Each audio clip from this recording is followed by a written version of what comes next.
Welcome back to Popcorn and Beers. This week we've got a major blockbuster from Marvel bringing you Spider-Man Brand New Day. And of course, we've got Jordan's drunk classic, The Impossible!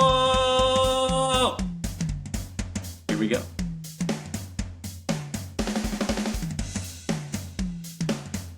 Welcome back to your aunt and uncle's favorite niece and nephew's favorite G.I. Joe toys favorite podcast. That's right, this is Popcorn and Beers, where some use tomatoes and others use thumbs. We use the stuff that gets you drunk. Welcome back into this week's show, and we have a major blockbuster that has some folks upset that it wasn't filmed in New York, that it was filmed in Canada for what we think in the pre-production meeting was silly reasons. I think that's the only issue that some people are having with this. I have heard one high-profile person say they didn't like it, but for the most part, it's been universally well received, and it's even setting some box office records. Jordan, so what did you think about this week's Butter on Top, Spider-Man: Brand New Day? I think it delivered as expected. Tom Holland has officially earned his place in our hearts and minds as the Spider-Man, right? Mm-hmm. He's been this character for 10 years or more. Mm-hmm. How many movies, the Avengers and Captain America and all these movies that he's been in as Spider-Man. Yeah. I think he's really cemented himself despite some flack he may have gotten, especially like early on when he was first selected. I think, yeah, Yeah. he got I mean, people it's weren't thrilled. what's going to happen with Doomsday is going to be very interesting, right? Like, are they going to keep this character alive? How long can Tom Holland keep doing this? Because Tom Holland is 30. The Mm, character is now what? They've graduated from college, so 23, 24 years old, right? mm, yeah. So how long can he keep doing this?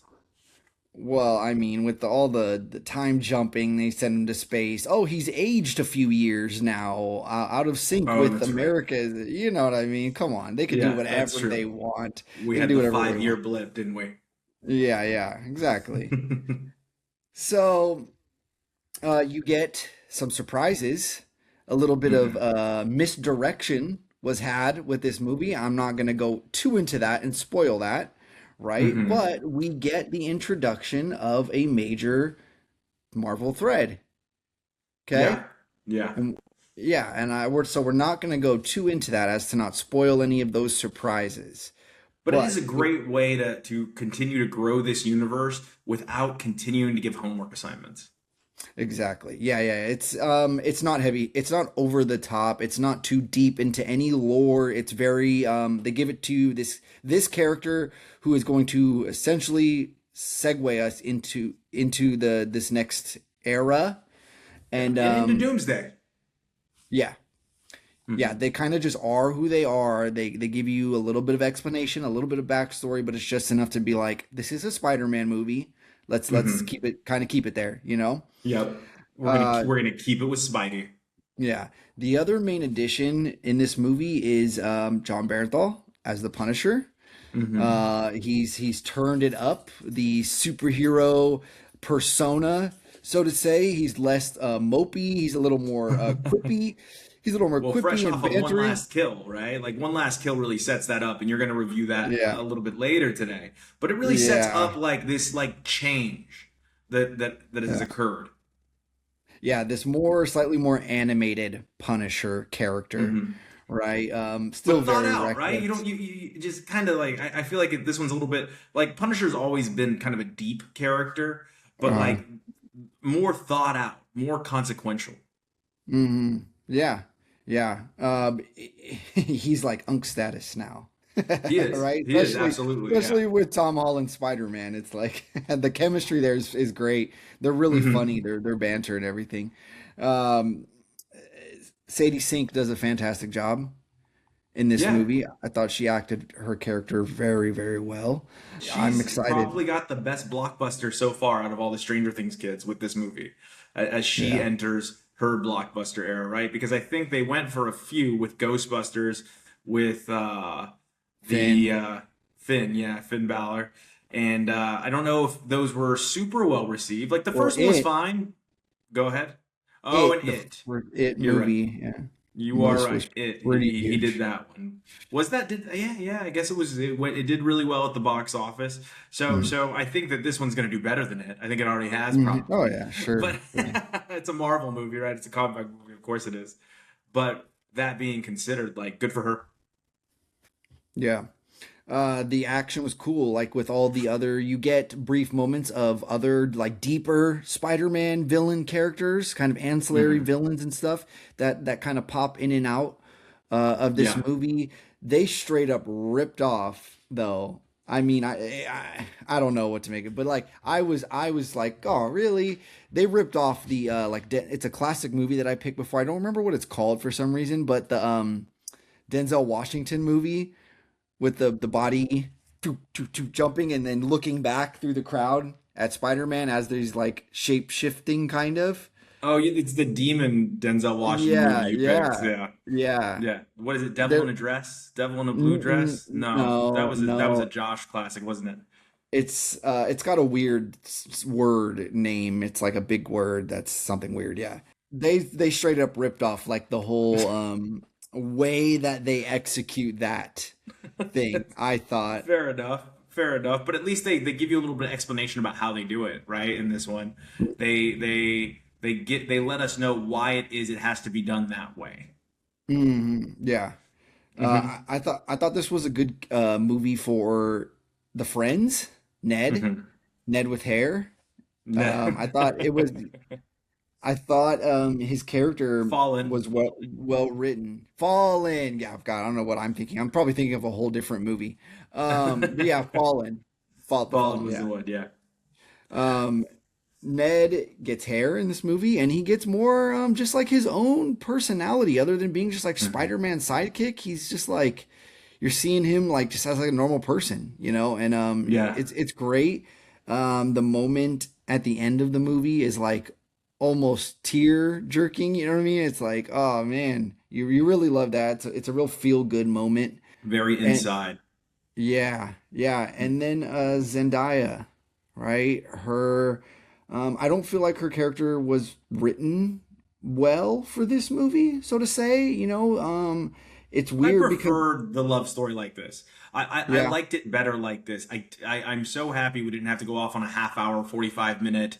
It was good, like little blips, right? And then and it's mm, used against him, right? The little blips, mm, and that scene's pretty intense. And I even wrote in my notes like, oh my god, the MJ resolution sucked. When I thought that that was going to be the first resolution, like I had a feeling it wasn't because it was so early on.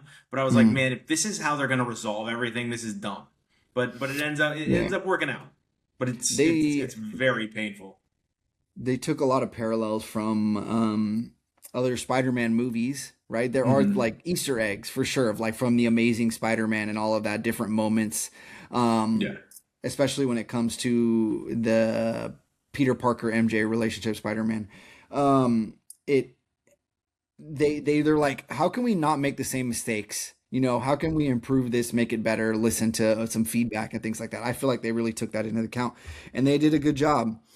Marissa Tomei is back in this, making little cameos, and we always love a little more Marissa Tomei as Aunt May. Yeah, and finding a Uh, way to integrate her character into the film in unique ways is a way to continue to include a great actress in a film series that she's been a part of since it entered the Marvel universe. So I thought that was pretty good, pretty true to what they wanted to do with this character and what they want to do with the people that have been a part of this character. yeah. They also took some good advice. I know it's a problem that you have with superhero movies where they spend a whole movie in a part of a trilogy with a Yeah. superhero, right? Right? Trying to Yeah. get their powers back. They lose their powers. They don't want their powers anymore, Trying to right? get their mojo. Yeah, I mean, little crybabies. Um, they did a little bit of that in this one, but it was different, right? They kind of he didn't want to lose all of his powers. He's becoming a little too powerful, and he's a little uncomfortable with that. He can't control it, so he's trying to figure out how to just make himself a level of power that he's cool with, right? He's a little more in control. I thought that they were. I was worried for a second because I thought this was going to be too much for the movie. I thought they were going to go full on man spider or wolf spider. What is he Oh, called? I think it's Man Spider. I think it's Man Man spider. Spider. Yeah, Yeah, yeah. I thought they were. That's the direction they're going. I was like, this is going to be too much. This is too much for this movie. Too much too Uh, soon. Too much too soon. yeah, it might be interesting to see if they ever pull something like that off. Hmm. Um, maybe, who knows? But Hmm. it was good. It was good. I loved this from start to finish. Okay, I mean, like the fight scenes too that we get with the Punisher and Spider-Man. I mean, we kind of grazed over it, but it was very Yeah. Marvel Capcom style. Oh Like I don't know if yeah. you remember that video game where it's like tag him in, then he does this move, then you tag in your other guy, then he does this move. That's kind of how they treated it when Peter and Frank were fighting together when they were on the same side. Like they did that scene very well. I think there's a lot of that too, though, from the Amazing Spider-Man video game as well, where they're just integrating a lot of this stuff from the video games that were very well received into the movie. And I think like, hey, if you really love this in the video game, let's include this in the movie, like the spider grenade, right? That Yeah. spiders that locks everything up, or when he does like the spinning web and Yeah. he's Oh, webbing dude. everyone. Like there's a lot Awesome. of little video gamey things that they're doing in here. Yeah, super awesome stuff. The Hulk, man, Mhm. he's hulking. He's hulking We out in finally this one. get the real Hulk that everybody's been asking for so long. Like that we've been asking for this Hulk since Edward Norton's Hulk, right? For a Yeah. long time. And we've just never Mark Ruffalo's Hulk finally reached where we wanted it to be. Like not even in the Avengers did we really get this Hulk. Like this is the Yeah. Hulk we Yeah. Yeah. It was scary at times, you know what I mean? want. It was cool. They always say Um, that they could make a horror movie just with the Hulk. oh, sure. Yeah. There's like a there's a Just there's a Thanos comic book where Thanos turns the Hulk into his dog, and he has him eat the Avengers. oh my God. It's Yeah. crazy. So, Spider-Man, brand new day. I'm guessing this. I feel like this could be the start of a brand new Spider-Man trilogy. I mean, who knows where they're gonna go with this? Yeah. I'm excited for Avengers Doomsday. I'm excited for all of it. I'm here for Marvel, whatever whatever they put out. I'm here for it. I'm gonna watch it. I'm gonna probably like it.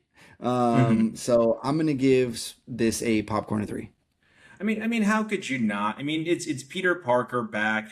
I don't think he is as whiny as some of the other Spideys we've had in the past, but I don't think he is not really like fleshed out still. I think there's still stuff Hmm. in there that they can do with Yeah. this character. I do wonder how long Tom Holland's going to be able to play this character, how long he wants to play this character. It's always interesting to me when actors want to stop playing characters that are cash cows.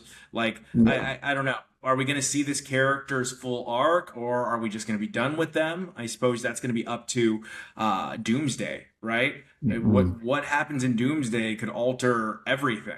What they're going to do with Doctor Doom, what they're going to do. I've heard rumors that Hydra is going to be integrated into this again, so they could bring back some Hydra villains. And if that's going on, what are they going to do with that? I'm interested to see, have they completely abandoned the Super Scroll storyline? Are we done with that, or are we going to keep going? Because Secret Wars is the next thing, right? After Doomsday, it's going to be Secret Wars. Yeah. I think so. So Yeah. I mean, like, what can they possibly do?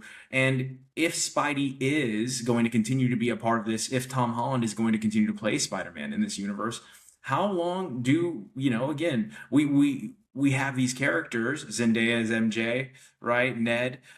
How long do they want to keep doing this? Like, how long can they Mm. keep the gang together? Because Spider-Man could be the next leader of the Avengers, right? We have no more Cap unless Doomsday turns the world on its head based on the trailer. We've got no more Tony Stark. We've got Thor probably on his way out. This is probably Chris Helmsworth, close to his last run with the Marvel Universe. Is it Tom Holland's universe right now? Is he going to be taking over and running the show for the Avengers? I suppose we'll see, but this definitely gives us an opportunity to not just see that, but also have little bit characters come in, right? Are we going to see Mm. Daredevil? Is Daredevil going to appear at some point? We got Frank Castle now making his feature film debut, and Daredevil made his feature film debut in the last Spider-Man, didn't he? Yeah, yeah. So so we'll see. Now, obviously, in a much smaller role than the Punisher took in this one. We'll see. Yeah, the villain's fantastic in this. They do a really good job with that. They do a great job with the build to the crescendo. I liked it a lot. I mean, old boy from Severance is getting work right now. I thought he is a great villain. He is a Mm. great villain. The guy that ran the Oh, okay. Department of what is it? The Department of Damage control. Damage Control. Yeah, I mean, he's a good villain. Like, just really, really, really solid. Especially Mhm. because, I mean, some of the best villains believe that they're doing what they're doing for the greater good, and Yeah, I think that's awesome. So, popcorn and two for me for Spider-Man: Brand New Day. You give it a pop three, Jordan. I gave it a pop three. Pop three. So pop three has been hard for me this year. I think. I think it's been rough. Yeah. I think I gave a random one to Gail Daughtry, but like I said, right place, right time, right comedy. I Mhm. suppose. But no, it was good. I had to process it. Did you have any of that after this Spider-Man? Like I was like I gotta process what I just watched. I gotta fully understand what we're doing here because at first I was definitely like, wow, CGI. Like there's a lot of CGI getting thrown at me right now when we Mhm. started this movie. Like when it opens. Yeah. It was heavy. They were heavy on it. And maybe I'm wrong. I don't know. Maybe it was like really great camera work and practical effects because I have seen them doing the stuntman driving through the streets, right? With him on the back of the stunt truck, just swinging Yeah. back and forth. So maybe it is practical effects and they've just gotten really good at it. Uh, but I don't know. Popcorn and two for me. We'll see what gets me. We'll see what gets me. Mhm. Something's gonna peak. The Impossible was peak drama. And it's just Yeah. like it doesn't let you off the hook at all, Jordan. And that is, of course, your drunk classic. And Yeah. I mean, Tom Holland. I mean, was he born to play whiny? Like, was he born to play? Maybe, like maybe Billy Elliot's gonna have to be because I maybe have to rewatch Billy Elliot and see what character how he handles that role. I don't even But know what that this is. I've never heard of Billy Elliot. it's a Tom Holland movie about Uh, I think it's ballet if I'm correct. But mm. with this, Jordan, did you just want everybody to cry? Yeah, I mean, look, I remember, I don't know why I stumbled across. Maybe it was when Tom Holland was first announced as Spider-Man, and I was like, Tom Holland, who's Tom Holland? And so I looked him up, and then this movie came up on his like IMDb, and I was like, wow, that's a pretty good cast. Sounds like an interesting movie. I looked it up and I watched it, and I was like pretty blown away. Like, wow, this is a very emotional and like scary, kind of very realistic take on the disaster movie. You know, it wasn't very Hollywood. It was very just like this is actually like the experience of a lot of people, like what you expect. Visceral. Yeah, and then the aspect of it being in a foreign country, like it's for the main characters they're in a foreign country adds to like the horror of it all, sort of, the Yeah, drama. yeah, absolutely. So yeah, for some reason I don't know why when I looked it up, um, but when I announced that this was going to be my movie, I said that it was Tom Holland and his brothers Hmm.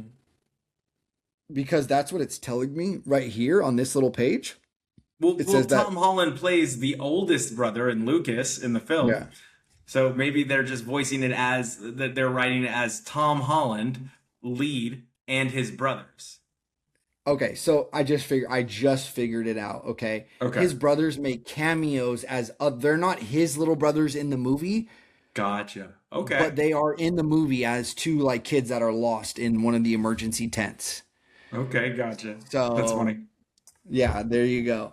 I thought that the kids acted pretty well in this Hmm. movie. I thought the two younger brothers, man, Naomi Watts was a powerhouse in this. She She's getting torn up in crushed this it. whole Yeah. movie, like just getting abused by the environment in the entire movie. That's her role. Is you're just gonna get beat up by the environment. Yeah, and trying to cover herself up Yeah, yeah, is yeah. a major part of this movie. Yeah. Um, I Her thought, hamstrings falling off. oh, nasty. Yeah, That was bad, yeah. man. I thought Ewan McGregor was. I guess the worst part of this movie, his teeth or something. I don't know what's going on. He's pretty distracting. He kind of every time he takes me out of it.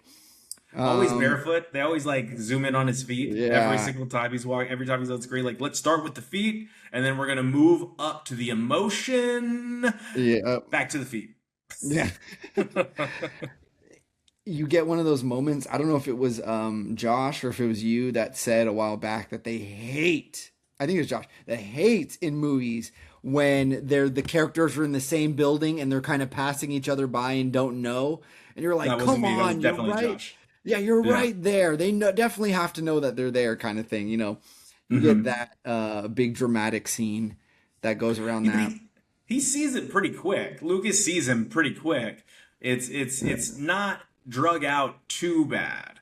Yeah. I think that the searching was drug out, but that scene I didn't think was drug out too bad. Yeah. Him helping as the kid Tom Holland, his character helping reunite, trying to reunite families, just do what he can to help. Yeah. Um, oh God, it's such a great scene. And the little boy with his reuniting with his family, the one that they save, Yeah. uh, Daniel. Daniel. Yeah, a lot of powerful Hmm. scenes. This was actually, I didn't know this. This was a Spanish film. Like this was Really? made in I didn't know Spain. that either. It's like yeah, it's the trailer has like Spanish writing on it, like originally and all that. So yeah, Huh. I mean that's a pretty interesting thing. Yeah, it's a Spanish movie about a tsunami that took place in Thailand about a British family that lives in Japan. Yeah. There's a lot going Yeah. on here. There's a lot going on here. Might lose Um, his job before the family gets hit by the tsunami. Like, there's a lot. yeah, yeah. But you know what? This is a really good movie. It's a very emotional movie. If you ever want to know what it's actually like to experience a tsunami, I think this is as real as it gets. Yeah. So I'm gonna give this a popcorn and two. I mean, they do a really good job with the effects, the practical effects in this. The makeup Yeah. department, fantastic job with the wounds and everything, and just like the language barrier that's going on from scene to scene. That's kind of tugging because I think everyone can relate to tragedy. If that like Mm. tragedy transcends language, and you start to see people try to help people, which I think is a better aspect to this than some of our post-apocalyptic movies, which are not people helping people. They're people taking advantage of a situation sometimes, right? Yeah. Yeah. So in Yeah. doing that, you don't get a lot of that in this movie. It's a lot of people helping each other, people trying to find family for people. Lucas, Tom Holland's character, where Mm. he's trying to find or help people because he's good at helping people, and then he loses his own mother, and that's a tough one to watch when Lucas gets back and mom's Mm. not there. She's her bed's empty and he's fighting for her bed. There was a lot with Lucas though where I'm just kind of like, man, if he would just listen, things Mm. things might be better. I guess in that moment he was listening, right? Go help people, you're good at it. And then he just takes off and comes back and she's gone. The little brothers, right? The reason why they are able to all run into each other is because he couldn't hold it any longer. He had to pee. He had to pee. Runs down.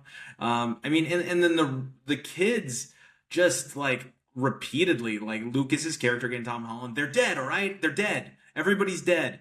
And then when the old lady is talking to the one of the little brothers, the 7-year-old brother, and he's like, "Well, they're all dead, aren't they?" And you can they're using the stars as an analogy to what is going on, right? And that scene is pretty powerful. It's super, like I said, morbid as it pertains to everything that is occurring with these people throughout this tragedy. And like the way the kids are just again like so accepting of death and that it's happening, like the unreal lack of hope that is going on outside of Ewan McGregor's character, who seems to never give up hope ever in this. Like he's definitely gonna find them. Give me 5 minutes. Give me 5 minutes. And I mean, another gut wrenching scene, right, is the French gentleman that he meets that lets him use the phone. Yeah. The note. We're at the Mm. beach. That's Tough. yeah, Tough stuff. just Yeah. just and you know what I was also thinking? Like this is not with the movie. The movie is a popcorn and two from me. I agree with you on that popcorn and two rating. But I was thinking about all like the deadly animals that are in Yeah. Thailand, and you're just walking around this swamp, and I'm thinking like poisonous reptiles and stuff like that, and how dangerous it probably is. Like that's what I was thinking of because those animals are trying to get out of that water too, right? They're trying to Yeah. look for trees that they could slither into, and that's what I was thinking. I was like, man, like what a terrible experience that had Yeah. to. Oh my God. Ugh, Yeah. tough. Uh, anyway, let's get to what we were watching. It was a really good drunk classic, Jordan. Let's get to what we were watching. hmm So this week, you kind of carried the show. So let's start with your first review. I'm going to start off with something. I mean, the newest movie on my list Okay. here is God Is, right? Which I want odd to see title. this. Looking Odd forward to this title. review. Yeah, it's deep. They're I don't know if they're what is the source material of this. Is it original? It's based on a play.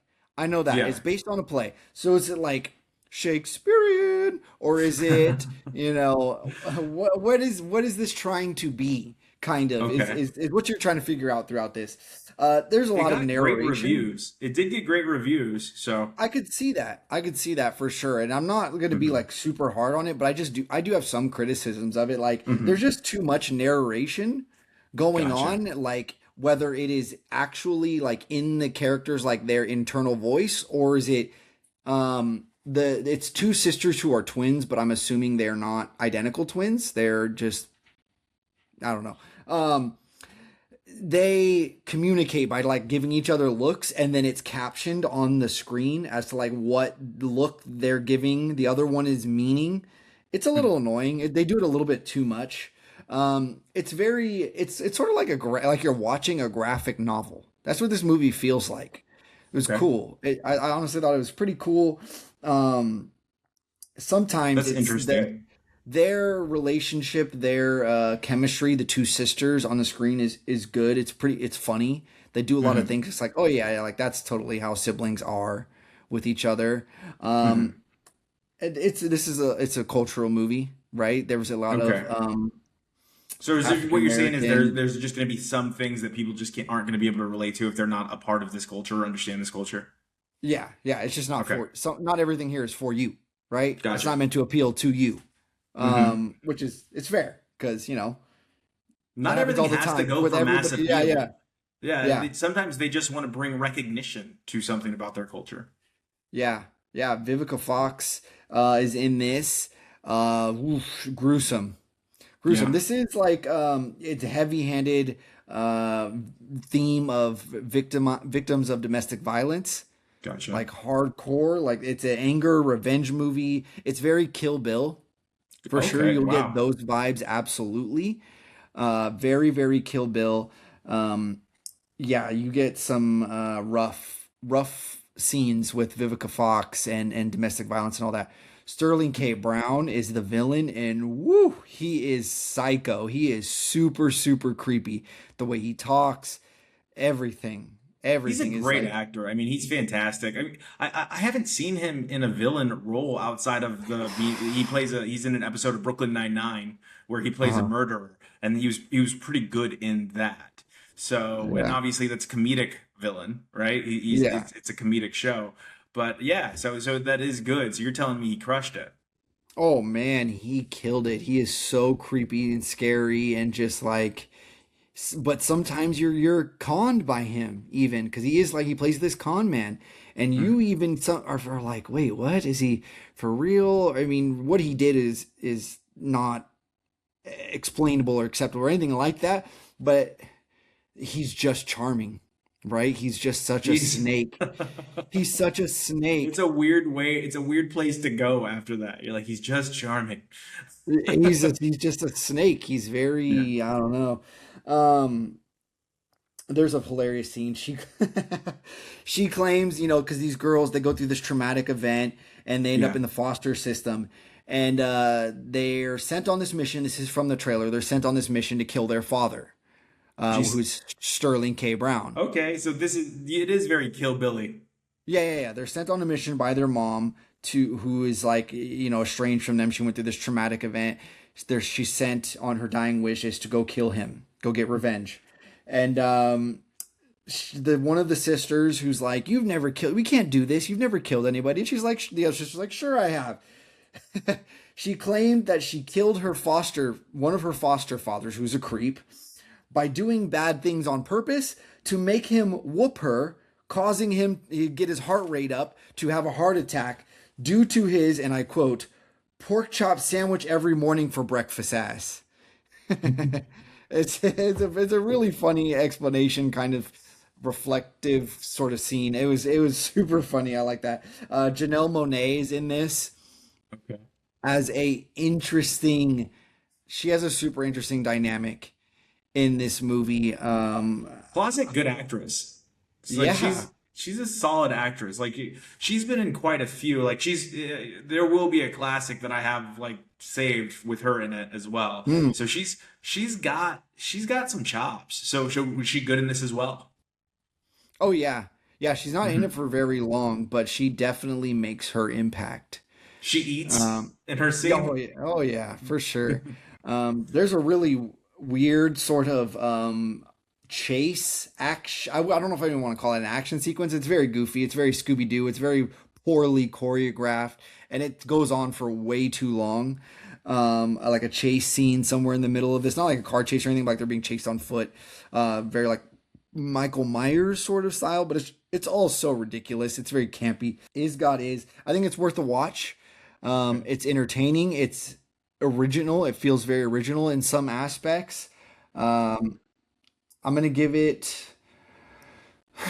I'm gonna give it like a popcorn and one and a half, somewhere in there. Like it's almost a popcorn and two, not quite. So yeah, it's a high popcorn and one. Pie, popcorn, and one. Okay, so yeah, it's supposedly very artistic as well, but Yeah. maybe hopefully not too inside itself. That's always my worry when we get very artistic with some of these movies. I watched a comedy that is new on Apple TV. It's called The Dink. Now, you've heard the term dink, right? Yeah. Is it like a slur? It's like for someone Dual stupid, right? income, no kids. That's not Oh, what this is okay. about. That's see, Okay. that's what I thought this was going to be about. That's not what this is about. This is I about thought it was like a pickleball. racial slur from like Vietnam or something. I hope not. Jeez, but no, this is about pickleball. Okay, Okay. like, and it's Right. Oh, I know what pickleball you're talking taking about. over. Yeah, taking over the world of tennis, taking away. Right. It's got Ed Harris playing the father for Jack Johnson, and they have a very like interesting dynamic in their relationship. But it's because Jack Johnson is somebody that his father trained to be a tennis star from birth. He had him hitting balls as a baby, tape tennis rackets to his hands, and forced him to be great at it. And his first ever pro match is against Andy Roddick. Oh my And the God. way the lore goes, Andy was so intimidated by him, the Hammer, which was his nickname because he was so good at the serve.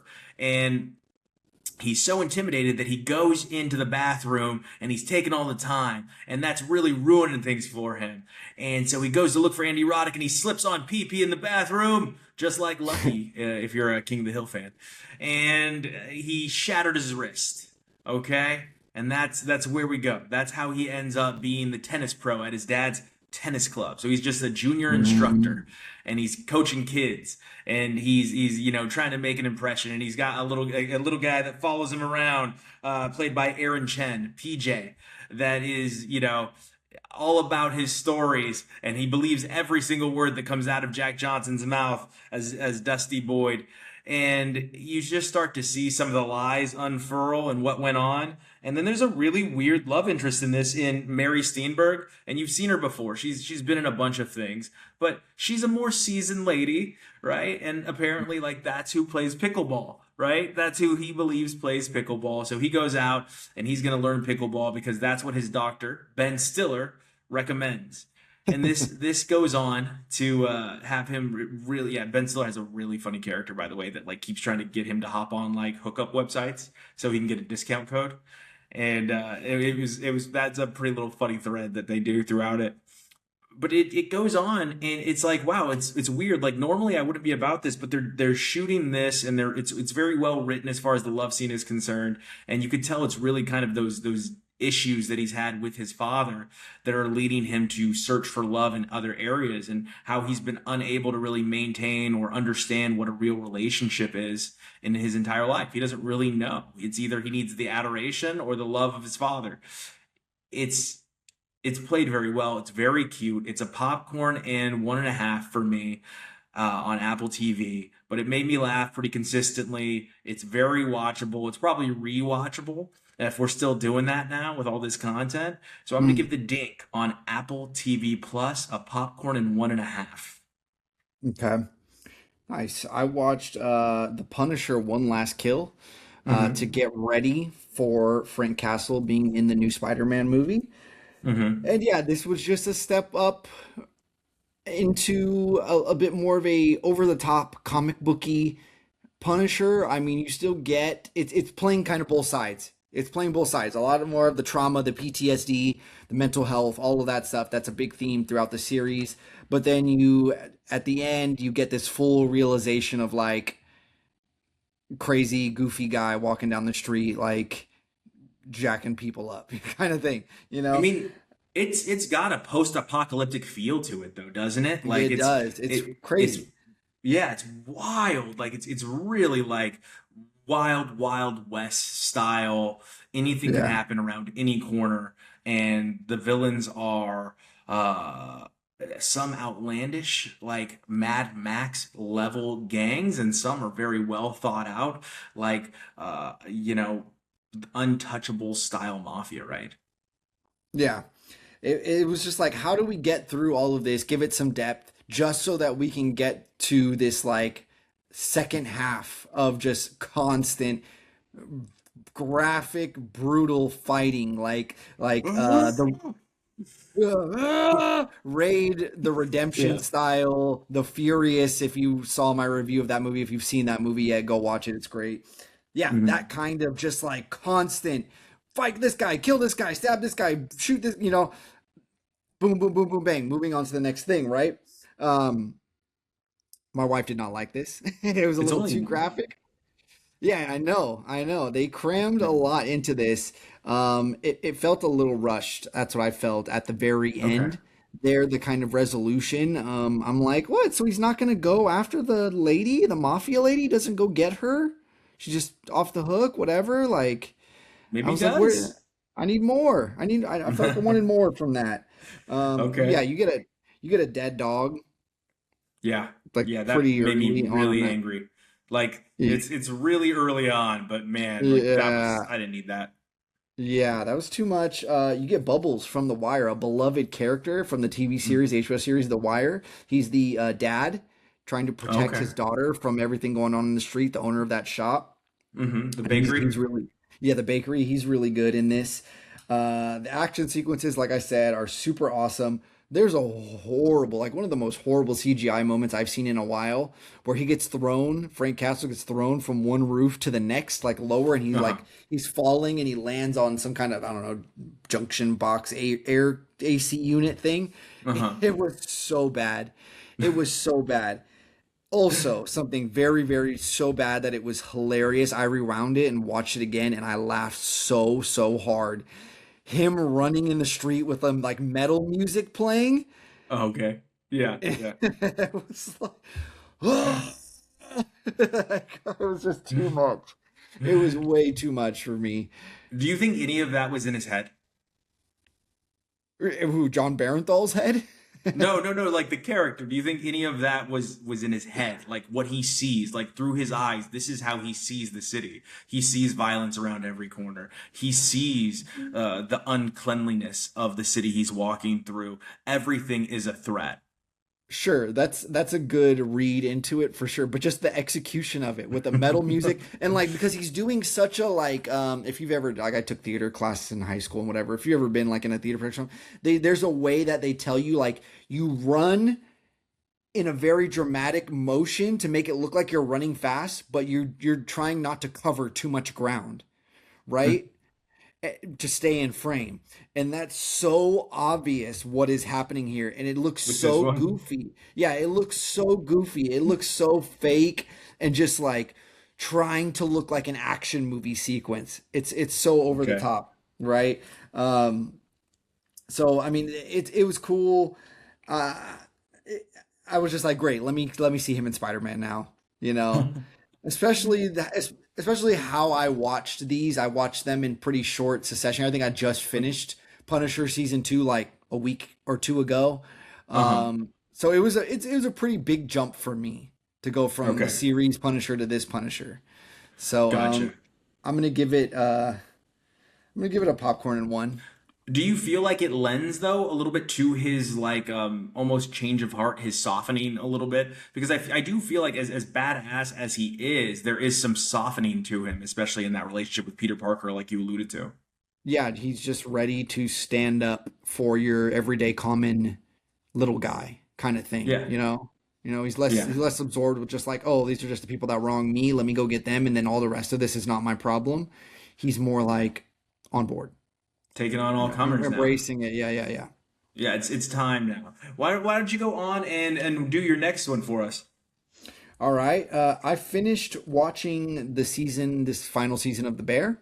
Mm-hmm. You covered it very well.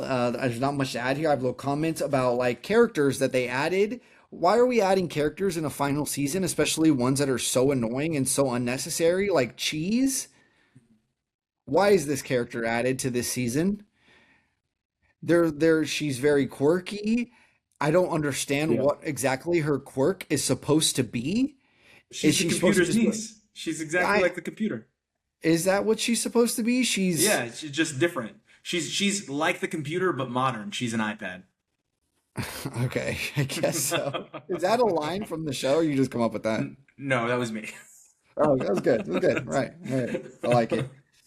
A big theme of this season is air rights. Air rights. We need to get the air rights. Yeah. A thread that just goes nowhere. You're on a whole Yeah. lot of like wild goose chases for things that are just like, why? Isn't it only They, like in 2 episodes too? Don't they kind of abandon it after about 2 episodes? yeah. Yeah.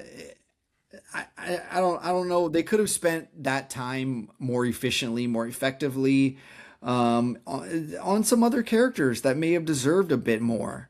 You know, Okay. this season I feel like Maddie Matheson, who is the one of the FAC, right, the main FAC, if you will, Hmm. Neil Jeff. I feel like he wanted to give himself his flowers a little bit because he is the producer of this show, and all of that. So he wanted to give himself his flowers this season a bit, Make it for him. Yeah, he gets a lot of camera time, a lot of he gets a lot of moments in this. Heavy character dynamic change relationship between I don't know I forget his character's name in the show, but Lionel, the pastry chef, and Oh, the yeah, yeah. eyebrows guy. Yeah. The eyebrows You're, guy ta- you're talking about forever. you see when you said the eyebrows guy, his actual name just left my brain and I'm mad at you for it because I had his actual name like ready to go. But go ahead. I know exactly who you're talking about. Eyebrows guy. Yeah, their relationship gets a huge sort of thing. I feel like Ayo Edebiri's character, Mm-hmm. she was kind of annoying in the beginning. Will I feel Poulter. like Will Poulter, yeah. I feel like her character was a little annoying in the beginning. Very like, oh, the sky is falling. Why is this happening to me? I can't. I thought like we spent this whole series like prepping her to overcome, and I just feel like she kind of took a step back at the beginning of the season, kind of regressed in her fortitude, and then she gets it at the end. But it's just like we were already there. I felt like we were already there. We were already ready for her to be like in charge, take the reins, Yeah. elevate this. I just feel like they're really going for there's a softer way to do this, a more family oriented way to do this. And like Yeah. I said in my review, the bottom line is all 5 seasons amount to one thing. This show is about family. Found family, blood Yeah. family. I struggled to get through this season. I'm not going to lie to you. I struggled to get through each Mhm. episode. I don't know Did why. you? Yeah, I just like the emotion of it all. It's just too much for me. I was done. The trauma, just, it got a little, it's just a little too much for me. I Maybe mean, they knew that though. Maybe that's why this is the final season, you know? yeah, yeah. So, the Bear final season, I'm going to give it a popcorn and one. Okay, popcorn and one for the Bears final season. I did quarterback season 3. I've been watching it for a bit now. This one sees Baker Mayfield, Jaden Daniels, and Joe Flacco take the stage. This is probably their weakest season yet. I mean, I can imagine. it was a little. Oh, and Cam Ward's. Sorry, Cam Ward as well. Cam Ward's pretty cool. He's pretty interesting. I mean, the best episode we got was the Smack Talk episode, where it shows like how all of them talk smack, and even Joe Flacco has a little smack talk in him, like when he's talking to Shador Sanders about his visor. I don't know if you've seen that clip. That clip made its way around Instagram and Twitter where he's like, visors are so stupid. You're just wearing the visor so you look cool. He's like, they're the worst. They just fog up and all this stuff. And he's really just laying into him. He's just laughing about it. He's like just making fun of Shador Sanders' visor. And that was pretty funny to me. Jaden Daniels is just like really he reminds me of like he's like the Kevin Durant, I suppose, of quarterbacks. Like he's just all about the game, football. His whole life revolves around it. You really hope he works out, but I've said this since he was drafted. Like he is good. He is so slight of frame that I'm just afraid he's going to get injured. And then of course we get Baker, and I wish they were able to dig more into his contract negotiations coming up this year. I wish they were able to dig more into what happened to him as far as his finances were concerned, because I believe he had like a huge amount of his rookie money stolen from him by family members. So they don't Yeah. dig into any of that at all. Like they just none of that's on the table, and it's almost like when so far Hard Knocks has gotten so stale, right? It's kind of like that. Like give me some interesting characters. That's what I want out of this. And it was just they did not bring the interesting in this season of quarterbacks, and we all know how all of those teams' seasons went, right? The Titans, we know how that went. Cam Ward. Bucks, we got down to the wire, right? But they had to have the Saints beat the Falcons. We know how that went. And Joe Flacco, we know that he was just the Bengals backup, and we know how that went. So Jaden Daniels gets hurt. We know how that went for the Commanders. It was a very short season, 7 episodes. I mean, just not a ton of meat on the bone this season, and maybe the producers knew it. The most interesting member of this year's quarterbacks was Baker Mayfield. Cam Ward close second. I don't know why he wasn't on screen as much as some of the other guys were. I think they really wanted Jaden Daniels to be the star. He's just not super interesting, I suppose. He's a good quarterback. And then Joe Flacco. I mean, like the dude's been in the league 26 years. You know, like it didn't work this year. It didn't work this season. So we're gonna give quarterback season 3 a popcorn. The last thing I watched was We Bury the Dead, starring Daisy Ridley. Sort of a zombie film, but Hmm. kind of not really. It's kind of The Last of Us slash 28. Nah, I don't even say 28 Days Later. Just like slow, docile kind of zombies. They're really scary looking. Like when they show them, the Yeah. way that they visualize them and all that, like the makeup and all that is cool. The way that they Yeah, the design. dancer stripper was, or the dancer, the stripper, dancer stripper, the dancer zombie was pretty interesting too. Yeah, yeah, it's all it was an interesting take on the Hmm. apocalyptic zombie thing. The genre. Yeah, yeah, there's just a lot of goofy stuff that goes in on this that you're just like, okay, they're marching. It's supposed to be this biochemical weapon that was used that caused this whole issue, and they're like, here we go, our two main characters just like marching right into it. Like not worried at all about inhaling. I mean, like they find masks eventually, but they don't always wear them. It's like, come on, what's happening here? Like, is it not Yeah. just their respiratory, their eyes, their skin, anything? Like, how is this not an issue? Yeah. Um, And they're not even in a car. yeah, yeah, it's pretty dumb. I liked the chemistry between Brendan Thwaites, the guy, the male lead, and Daisy Ridley. Hmm. I thought they were good together. The soldier guy that they encounter, the sort of human antagonist to this whole movie, he Hmm. was creepy. He was creepy. He had a Yeah. whole weird thing going on that was interesting. Very Um, Dead Rising style. Yeah, yeah, yeah, for Hmm. sure. Um, the last 30, I kind of liked where this is going. I didn't mind it, but then the last 30 minutes just fall off a cliff. Yeah. Absolutely fall off a cliff. What is going on? What movie am I still watching? Terrible, terrible, Why terrible. why is So, this happening? yeah. So I give this a popcorn. Watch it. Popcorn. I don't know. You won't be, you're not missing much. Yeah, it's got its interesting moments. Yeah. Speaking of interesting moments, it's kind of interesting that we've come here with the Broken Lizards Club for our butter on top this week. It looks like it's the marriage of Favre. So we are going to go see Super Troopers 3 for this week's butter on top. Are you ready for this one? I guess so. Was Super Troopers 2 that good? I mean, I watched it. I did watch it, but I was like, I don't remember anything about Super Troopers 2. I definitely seen it. I remember them having beef with the Canadian Patrol. That's what Mounties. the Mounties. Yeah, that was the whole theme Yeah. of it. I don't know anything. I don't remember anything else from it. So, Yeah, you got me beat, but that is what we're watching this week, and then we're also going to watch My Drunk Classic, taking it all the way back to the 70s. woo, We're gonna go ahead and watch The French Connection. the French Connection. I mean, I've definitely heard of it. Yeah, Then one of there's the like a most famous remake? movies of all time. The original. Great. Yep. Okay. All right. Are you ready for this? All right. Sure. So if you want to join us at the theaters for the third rendition of Super Troopers, and who knows, maybe they're going to drop a hint that they're going to do, what was it back in the day that we loved? Beer Fest 2, maybe? Maybe they'll drop a little hint that something's coming. Who knows? They've made it a long way with this group of friends that makes movies together. Congratulations. And if you decide to go, you get the popcorn, we got the beer. We'll see you next week.